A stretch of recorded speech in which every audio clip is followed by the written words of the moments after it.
Hello student, welcome back to Naaz academy education. उम्मीद है आप लोग सब ठीक होंगे और सेफ होंगे। तो आज का जो ये हमारा वीडियो है 10th क्लास का साइंस फर्स्ट का पहला चैप्टर है ग्रेविटेशन। आज हम उसका एक्सरसाइज देखने वाले हैं। सो 10th बहुत इंपॉर्टेंट होता है आप सबके लिए। सो प्लीज़ इस वीडियो को एंड तक देखिएगा। कोई डाउट रहे तो चैट सेक्शन में यानी कि कमेंट सेक्शन में पूछ लीजिएगा, और वीडियो पसंद आए तो लाइक कर देना और वीडियो को ज़्यादा से ज़्यादा शेयर कीजिए अपने दोस्तों में, ताकि उनको भी सारे क्वेश्चन आंसर के वीडियो मिले। क्योंकि 10th is the most important, क्योंकि बोर्ड होता है और ये महाराष्ट्र बोर्ड के सिलेबस का है। ओके, चलिए स्टार्ट करते हैं। फर्स्टली हमारा फर्स्ट क्वेश्चन है question number 1। Study the entries in the following table and write them putting the connected items in a single row. चलिए हम मिलाते हैं इनको। यहाँ पे आपको 3 रोज दिए गए, एक मैंने फोर्थ वाला रो बनाया, उसको एक्सप्लेनेशन नाम दिया है। सो आंसर यहाँ पे आपको नज़र आ रहा होगा। ओके, मैं आपको हर आंसर के यहाँ पे 2 से 3 सेकंड के लिए रुकूंगी। आपको क्या करना है, वीडियो को पॉज करके लिख लेना है, या तो आपको क्या करना है स्क्रीनशॉट ले लेना है। ओके, तो फर्स्ट वाला का यहाँ पे देखो, आपको 3 रो दिख रहे हैं, मेरे 4 रो हैं, 1 2 और 3 रो, एक रो है, ठीक है। सॉरी, 3 कॉलम दिख रहे हैं, 1 2 3 और 4। मैंने 4 कॉलम बनाया, क्यों? क्योंकि आपका एक एक्सप्लेनेशन का भी मैंने बताया है, इसके पीछे का रीज़न क्या है वो भी बताया हुआ है, इसलिए। ओके, तो यहाँ पे आपके क्वेश्चंस है। पहला है मास, तो मास का आंसर आएगा सेकेंड रो का केजी। थर्ड में आएगा मेजर ऑफ इनर्शिया, ठीक है। और ये एक्सप्लेनेशन का है, आप एक्सप्लेनेशन भी लिख लीजिएगा, इंपॉर्टेंट है। सेकेंड है वेट, तो वेट क्या आएगा सेकेंड रो में, N, that means Newton. Okay, और थर्ड रो जो है ये, इसमें इसे क्या आएगा, डिपेंड्स ऑन हाइट, ठीक है। ये आंसर है आपका, आप लोग इसी तरह लिख लीजिएगा। मैं कुछ सेकंड के लिए रुकूंगी, ठीक है। फिर इसका एक्सप्लेनेशन भी देख लीजिए, यहाँ पे है। ओके, मैं रुक रही हूँ। चलिए देखते हैं नेक्स्ट को, इसके आगे का जो है। थर्ड वाला था एक्सीलरेशन ड्यू टू ग्रेविटी, तो सेकंड कॉलम में आएगा मीटर पर सेकंड स्क्वायर, और थर्ड कॉलम में आएगा जीरो एट द सेंटर, और एक्सप्लेनेशन है ये, आप इसको भी लिख लीजिए। फोर्थ वाला है ग्रेविटेशनल कांस्टेंट, तो सेकंड कॉलम में आएगा न्यूटन मीटर स्क्वायर पर केजी स्क्वायर। थर्ड कॉलम में आएगा same in the enter universe, और उसके बाद ये एक्सप्लेनेशन है, एक्सप्लेनेशन को आप भी लिख लीजिए। ओके, होप आपका ये जो पूरा जो है ना ये ख़त्म हो गया होगा। आई मीन ये जो आपका फिल इन ये था मैच द फॉलोइंग का, यहाँ पर आप देख सकते हो 2 इधर है और 2 इधर, ठीक है। तो पहला क्वेश्चन हमारा यहाँ पे ख़त्म होता है। सेकेंड क्वेश्चन है हमारा क्वेश्चन नंबर 2 का, जिसका है आंसर द फॉलोइंग क्वेश्चन, यानी आपको क्वेश्चन के आंसर्स देने हैं। तो पहला ए है, what is the difference between mass and weight of an object, will the mass and weight of an object on the earth be same as their values on Mars, why. So यहाँ पे हम लोग answer देख ले। Firstly तो हम यहाँ पे डिफरेंस देखने बोला है, क्योंकि डिफरेंस हमको बताना है मास और वेट के में। तो यहाँ पे हम 2 कॉलम बनाएंगे, मास का और एक वेट का। ओके, पहले हम डिफरेंस देखते हैं। फर्स्टली क्या करना है, आपको आंसर लिखना है, following are the differences between the weight and mass of an object. Mass के पहले मैं सारे पॉइंट पढ़ती हूँ, फिर उसके बाद वेट के। ओके, जहाँ पे लॉन्ग क्वेश्चन के आंसर रहेंगे वहाँ पे मैं आपको सिर्फ रुक दूंगी, एक्सप्लेन नहीं करूँगी, क्योंकि वीडियो फिर काफ़ी बड़ा हो जाएगा। आपको पूरा इस वीडियो के अंदर ही आंसर दे दिया जाएगा, और इतने ईजिली लिखे हुए ना कि आपको बिल्कुल भी समझ, एकदम कॉन्सेंट्रेट के साथ सिर्फ आपको लिखोगे और आपको समझ में आ जाएगा वो, ठीक है। तो मास का पहला पॉइंट है, mass is the amount of matter present in the object. Weight of an object is the force with which an earth attracts the object. Second point है, S I units of mass is kg. SI unit of weight is Newton. Third point है, its value is same everywhere. Weight of an object change from place to place. Fourth है, weighing balance is use to measure mass of an object. Spring balance is use to measure weight of an object. Fifth point है, mass of an object can never be zero. Weight of an object can be zero. That means क्या है कि मास जो होता है ना वो हर जगह पे, यानी आप किसी भी प्लैनेट पे चले जाओगे ना तो मास क्या रहेगा कि सेम ही रहेगा, बट आपकी जो वेट रहेगी ना वो चेंज हो जाएगी, ठीक है। वेट अगर आप मान लो आप मार्स पे चले जाते तो वेट क्या होगा, चेंज हो जाएगा, और जो आपकी मास रहेगी ना वो जो अर्थ पे आपकी मास जितनी उतनी ही मार्स पे भी रहेगी, ठीक है। तो उम्मीद है आप लोग समझ गए होंगे। ठीक है। और उसके बाद यहाँ पर इसके 2 पॉइंट है, इसको भी लिख लीजिए। ओके, पहले ये लो, पूरा आंसर दिख रहा होगा स्क्रीन पे, आप लोग लिख लीजिए। ओके, चलिए देखते हैं नेक्स्ट क्वेश्चन। क्वेश्चन नंबर 2 का B, what are the first free fall, second acceleration due to gravity, third escape velocity, fourth centripetal force. तो हम सारे के आंसर देखेंगे और ये क्वेश्चन बहुत इंपॉर्टेंट है।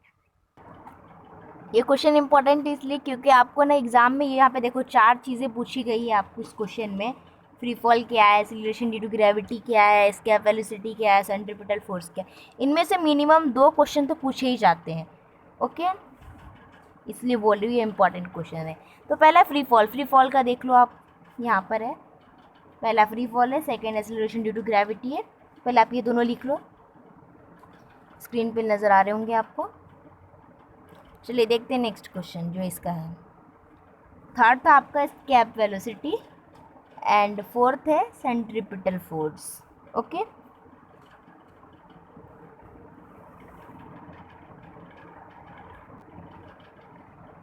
उम्मीद है आप लोग लिख लिए होंगे या तो फिर स्क्रीनशॉट ले लिए होंगे। सेंट्रीपिटल फोर्स का ना थोड़ा और है, मैं आपको बताती हूँ। 1 मिनट। सेंट्रीपिटल फोर्स का पहले आप इतना लिख लो, उसके बाद देन यहाँ से तो भी ये डायग्राम आपको बनाना है क्योंकि आपको समझाया गया सेंट्रीपिटल फोर्स क्या होता है। ठीक है, सो आप लोग लिख लो। चलिए देखते हैं नेक्स्ट क्वेश्चन नंबर 2 का C, write the 3 laws given by Kepler, how did they help Newton to arrive at the inverse square law of gravity. ये ना बहुत इंपॉर्टेंट क्वेश्चन है, ये तीनों भी पूछे जाते हैं। ये न्यूटन की जो सॉरी केपलर का जो ये लॉ है, first law, second law and third law, ये तीनों भी पूछे ही जाते हैं। आपको डायरेक्टली क्वेश्चन कर देगा write the 3 laws given by Kepler, उसके बाद आपको आंसर लिखने रहेंगे। आप एक नहीं लिख सकते हो, आपको तीनों भी लिखने पड़ेंगे। ठीक है, तो फर्स्टली यहाँ पे आंसर लिखा हुआ जो हंस Kepler studies about the planets motion and their position, and he noticed the motion of planets follows a Cartan law. He gave 3 laws describing the planetary motion. These are known as a Kepler law, which are the follows as Kepler first law, the orbit of planet is an ellipse with the sun at once of the foci. Uh, the figure below illustrates and the elliptical orbit of Earth with sun at its focus. और ये बहुत important question है क्योंकि आपको ये 11th में भी है। 11th में जब आप पढ़ोगे ना, अगर आप साइंस लेते हो तो आपको ये रहता है। ठीक है, तो ये आपको लिखने के बाद आपको ये डायग्राम भी बताना पड़ता है। ठीक है, तो आपको ये डायग्राम भी याद रखना है। ओके, अगर बाय चांस अगर डायग्राम ना बोले तो आप नहीं लिखोगे तब भी आपको आंसर के मार्क्स मिल जाएंगे, बट अगर आपको बोलता है तो आपको बनाना पड़ेगा। ठीक है, चलिए देखते हैं केपलर का second law. Kepler second law, the line joining the planet and the sun sweeps equal areas in equal intervals of time. यहाँ पे आपको इसका डायग्राम भी दिखाया हुआ है। ठीक है, थर्ड लॉ है केपलर का, Kepler's third law, the square of its period of revolution around the sun is directly proportional to the cube of the mean distance of a planet from the sun.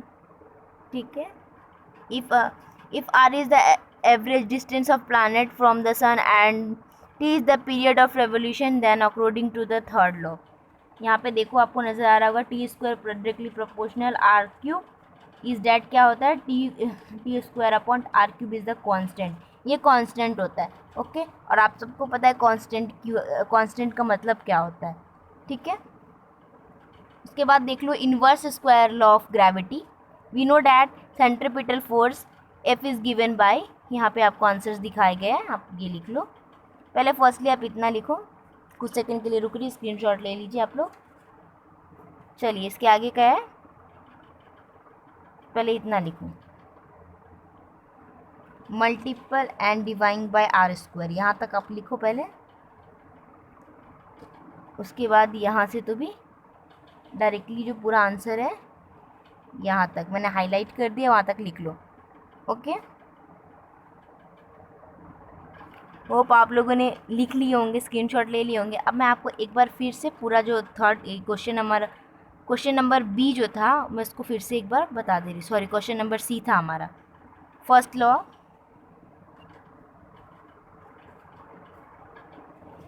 Kepler second law,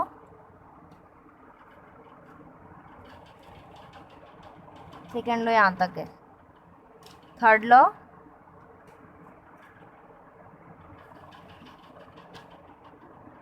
inverse square law of gravity.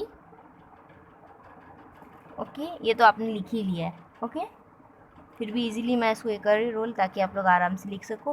कोई doubt है तो chat section में पूछ लेना, और please video को share करना। अगर नए होंगे तो प्लीज़ चैनल पे सब्सक्राइब कर लो, और ऑल का जो ऑप्शन आता है बेल क्लिक करने के बाद, तो उसको सिलेक्ट कर लो, क्योंकि हमारी आने वाली हर वीडियो का नोटिफिकेशन आप तक पहुँच जाएगा। ठीक है, चलिए देखते हैं क्वेश्चन नंबर 2 का डी।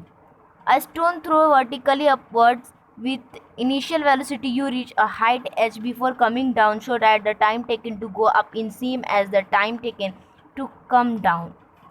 फर्स्टली आपको कोई भी क्वेश्चन देता है, दैट मीन्स आपको कोई भी, मतलब जैसे कि यहाँ पे बताया हुआ है आपको 3 मार्क्स 4 मार्क्स प्रॉब्लम्स दिए जाते हैं, तो क्या होता है कि आपको क्या करने का, क्वेश्चन में सबसे पहले दिखने का आपको दिया हुआ क्या है, गिवन क्या है। फर्स्टली हमको यहाँ पे गिवन क्या है, इनिशियल वेलोसिटी u है। क्वेश्चन में आप देखो इनिशियल वेलोसिटी u बताया, हम वो लिख लेंगे। सेकंड हमको डिस्टेंस ट्रैवल्ड बताया h s h। ठीक है, फिर डायग्राम हमको बना लेना, अगर डायग्राम हो सकते तो कर ली। ठीक है, फर्स्ट मैं आपको समझाने के लिए बता रही हूँ डायग्राम। ठीक है, diagram below show the situation given in the question. जो आपको क्वेश्चन दिया गया ना, उसको इस डायग्राम के जरिए समझाया जा रहा है। ठीक है, अब देखो यहाँ पे time to go up to, अब यहाँ पे कोई क्वेश्चन दिए गए, अब आप लिखो। ठीक है, by Newton first equation of motion. Newton के जो फर्स्ट इक्वेशन का मोशन का है ना, उसके द्वारा दिया गया।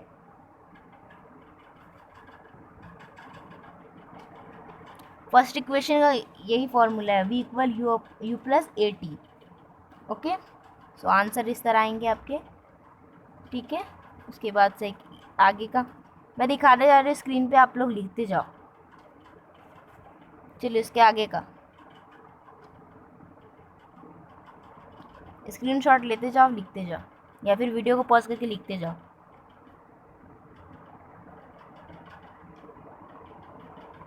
ओके, इसके आगे का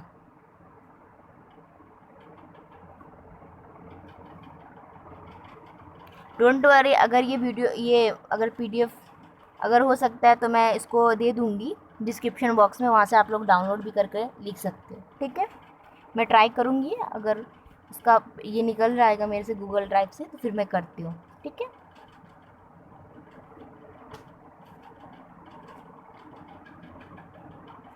आगे का, उसके आगे का क्वेश्चन का आंसर है आपका फाइनल आंसर आ जाएगा, hence time of ascent and time of descent are equal. Okay, hope आप लोगों ने लिख लिया होगा। मैं फिर से एक बार स्क्रॉल कर दूँ। ठीक है, मैं एक बार कर देती हूँ फिर से, ताकि आपको कोई प्रॉब्लम ना हो। यहाँ से कुछ सेकंड के लिए मैं कर रही हूँ।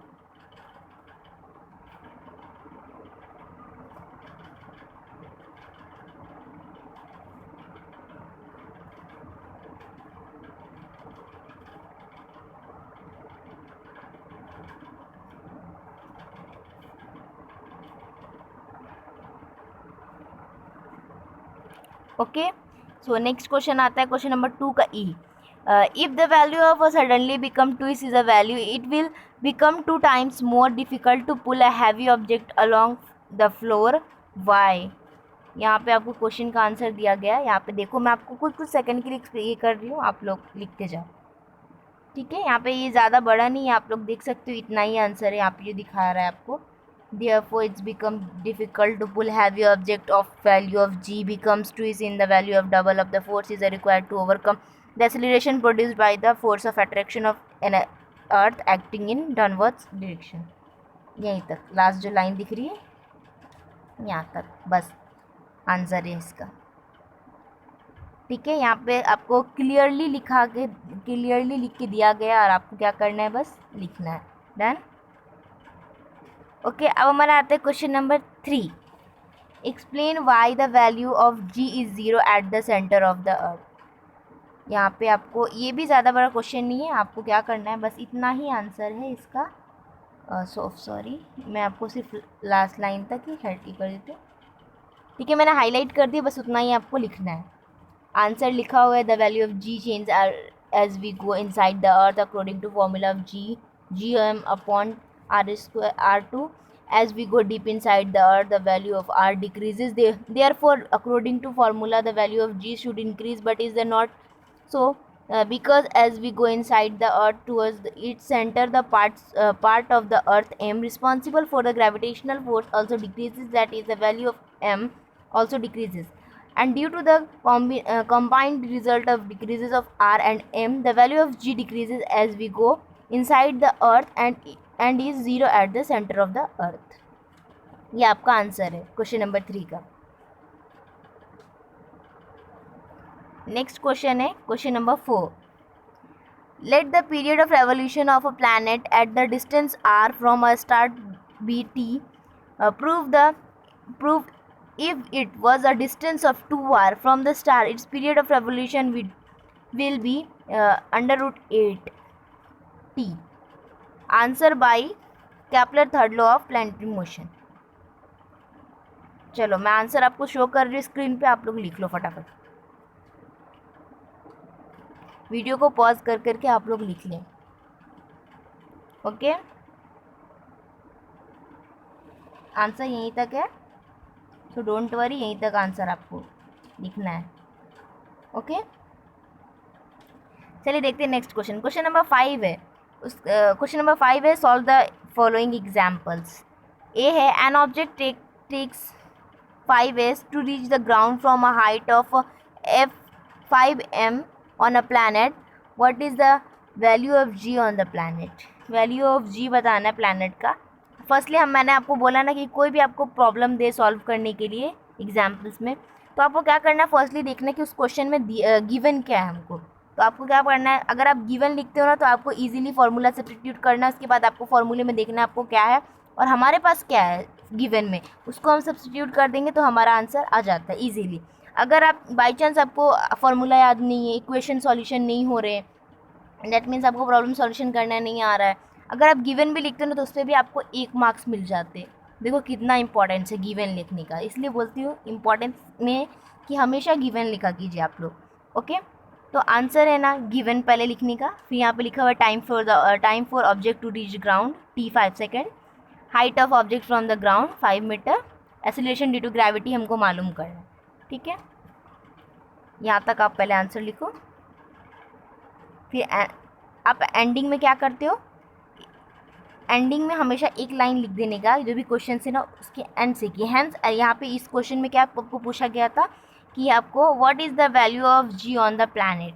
यहाँ पे आंसर क्या आएगा एंडिंग में कि hence acceleration due to gravity on the planet is 0.4 meter पर सेकेंड स्क्वायर. क्योंकि हमारा फाइनल आंसर यहाँ पे आप देख सकते हो क्या आया हुआ है, ये है ना, right.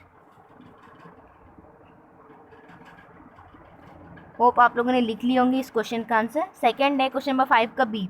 The radius of a planet A is a half radius of planet B. If the mass of A is ma, what must be the mass of b so that the value of g on the b is a half that of its value on a. Answer है, we know that acceleration due to gravity is given by g equal gm upon r square. Firstly, उसके बाद आप given लिख रहे हो कि where g equal in universal gravitational constant, m equal mass of planet, r equal radius of planet. हाँ, एक चीज़ आपको मैं और बताना चाहूँगी कि मान लो ये हमारा अर्थ है. ठीक है, 1 मिनट, मान लीजिए कि ये हमारा अर्थ है. डन, थोड़ा टेढ़ा बना है बट कोई नहीं, हम मान लेते हैं हमारा अर्थ है. डन, और ये हमारा सेंटर है. 1 मिनट, मान लो यहाँ पे सेंटर है ये हमारा.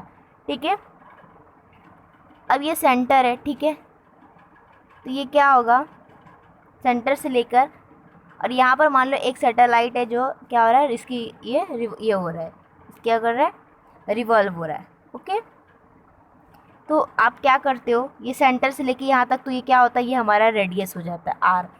ये आर और ये प्लस, मान ये तो हमारे अर्थ का हो गया ना. 1 मिनट, मैं कलर एक बार कर लेती हूँ.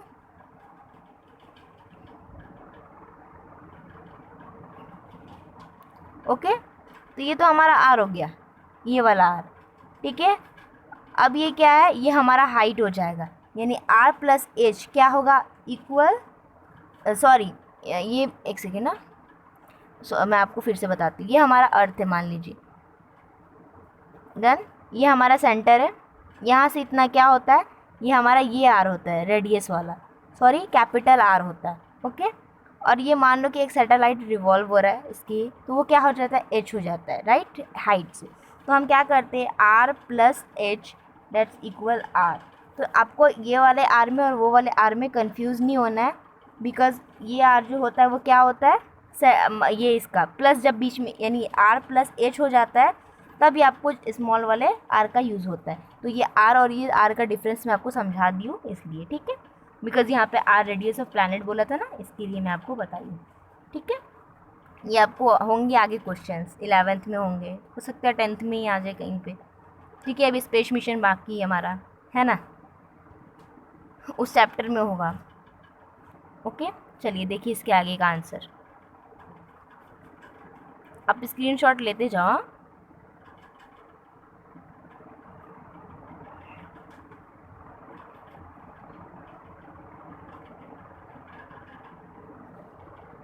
आंसर लिख लीजिए एंडिंग में, therefore the mass of planet B should be 2 times the mass of planet A is that M B equal to M, okay. Hope आप लोगों ने सभी ने आंसर लिख लिए होंगे क्वेश्चन नंबर 5 का भी।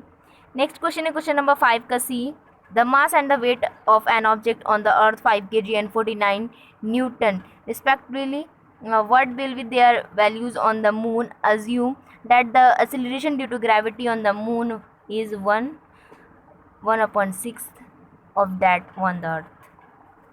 फर्स्टली आपको मास वैल्यू का आंसर देना होगा, फिर वेट वैल्यू बताना होगा, ठीक है। तो आप सबसे पहले लिखो मास वैल्यू। वो आप लोग लिख रहे होंगे, जैसे कि वीडियो की शुरुआत में मैंने बताया था, आपको वीडियो को पॉज करके लिख लेना है, या तो फिर आपको क्या करना है, स्क्रीनशॉट ले लेना है, फिर वेट वैल्यू लिखना है आपको, तभी आपको आंसर मिल जाएगा। आपको यहाँ पर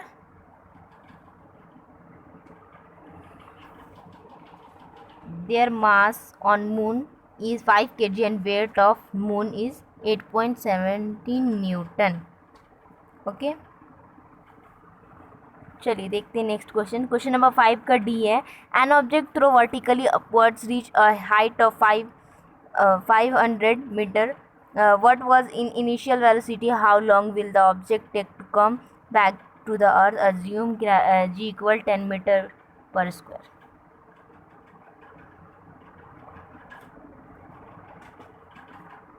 फर्स्टली आंसर लिखेंगे from Newton third law equation of motion, v square equal u square plus 2as, where v equal final velocity, u equal initial velocity, t equal time taken, s equal distance travelled, a equal acceleration according to our question.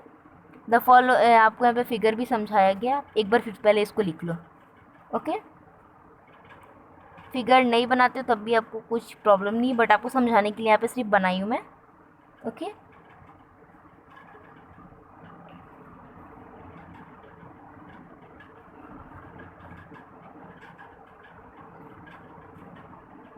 Answer आप लिखते जाओ।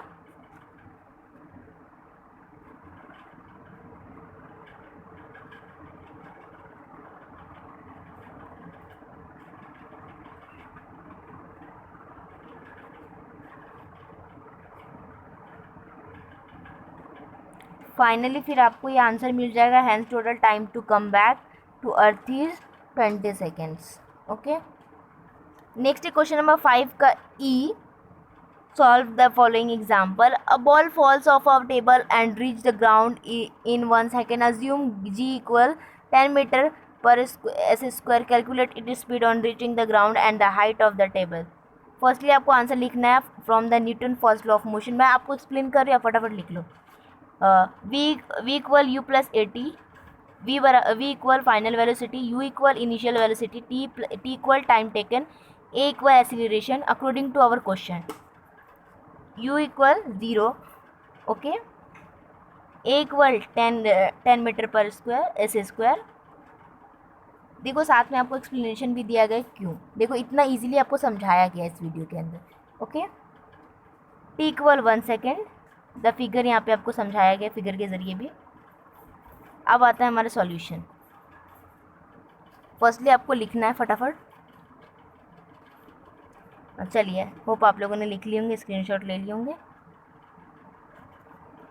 Okay, फिर आपको finally answer मिल जाएगा। Hence height of the table is 5 metre. Okay, अगर आपका छूट जाएगा आंसर लिखना तो आप बैक करके लिख सकते हो। नेक्स्ट क्वेश्चन नंबर 5 का F, the masses of the earth and moon are 6 × 10⁻⁴ kg and 7.4 × 10⁻22 kg respectively. The distance between them is 3.84 × 10⁵ kilometer. Calculate the gravitational force of attraction between the two. Use आपको ये value जो है ना 6.7 × 10⁻11 newton metre जो ये है ना, आपको ये याद रखना है। ये बहुत इंपॉर्टेंट है क्योंकि किसकी वैल्यू जी की, और जी आपको मालूम है यूनिवर्सल जो कांस्टेंट है उसकी वैल्यू, राइट। ये आपको याद रखना है, ये बहुत इंपॉर्टेंट वैल्यू। ये आपको 11th में काम आएगा, 12th में काम आएगा। ये 10th से स्टार्ट होता है और आपको 12th तक याद रखना है, ठीक है। चलिए हम इसका आंसर देखते। फर्स्टली मैं स्क्रॉल कर रही हूँ, आप लोग वीडियो को पॉज कर करके लिख लें। यहाँ पर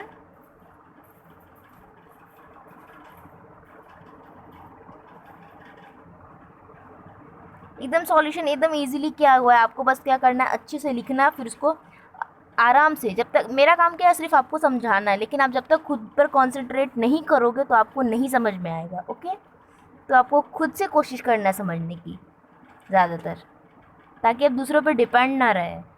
ओके, देन फाइनली आपको आंसर मिल जाएगा। Therefore the gravitational force of attraction between the earth and the moon is 2.0 × 10⁻20 Newton.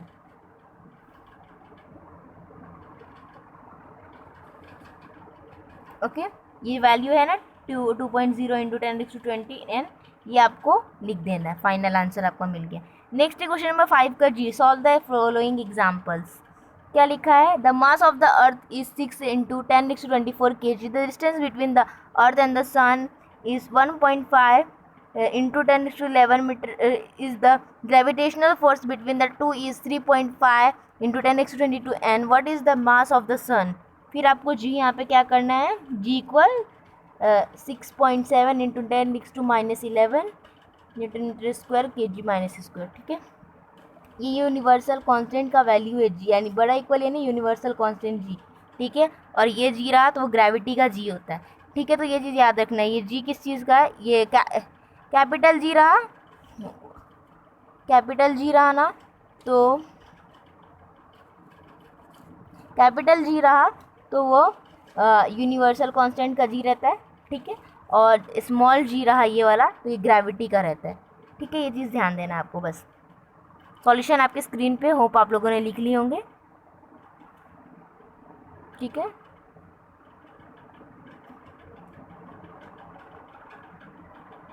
इसके आगे का ये आपका लास्ट क्वेश्चन था इस चैप्टर का। आपको सारे क्वेश्चन के आंसर मैंने समझा दिए। अगर कुछ छूट गया होगा तो बैक करके आप लिख लेना, और वीडियो को ज़्यादा से ज़्यादा शेयर कीजिए, लाइक कीजिए, ओके। और कुछ डाउट है तो कमेंट सेक्शन में लिखिए, या फिर आपको वीडियो कैसा लगा वो भी कमेंट सेक्शन में लिखकर बता सकते हो, या फिर आपको किसी अदर टॉपिक पे वीडियो चाहिए होगा तो उसका भी कमेंट सेक्शन में बता देना। Okay, bye and take care guys. आप लोग अपना ख्याल रखो, फ़ोन का गलत यूज़ मत करो, और 10th is the most important. So आपकी 10th क्लास जो है उसको अच्छे से आप प्रिपरेशन करो एकदम 100%, ताकि आपका बोर्ड एग्ज़ाम है तो अच्छे से अच्छे परसेंटेज आए, ठीक है। सो आपको यहाँ पे ख़त्म होता है हमारा video. Bye and take care. Any doubt फिर आप कमेंट में पूछ सकते हो, और जाते जाते आप सबसे रिक्वेस्ट है कि मेरा काम करते जाओ, चैनल को सब्सक्राइब कर लो, ठीक है। बेल आइकन पे क्लिक कर लो ताकि हमारी आने वाली हर वीडियो का नोटिफिकेशन आप तक पहुँच जाए, और आप फटाफट वीडियोज़ देख लो, सारे क्वेश्चन के आंसर लिख लो, और ताकि आपका जो मार्क्स आए ना उसमें हमारा भी थोड़ा ना थोड़ा योगदान है, ठीक है। Bye and take care.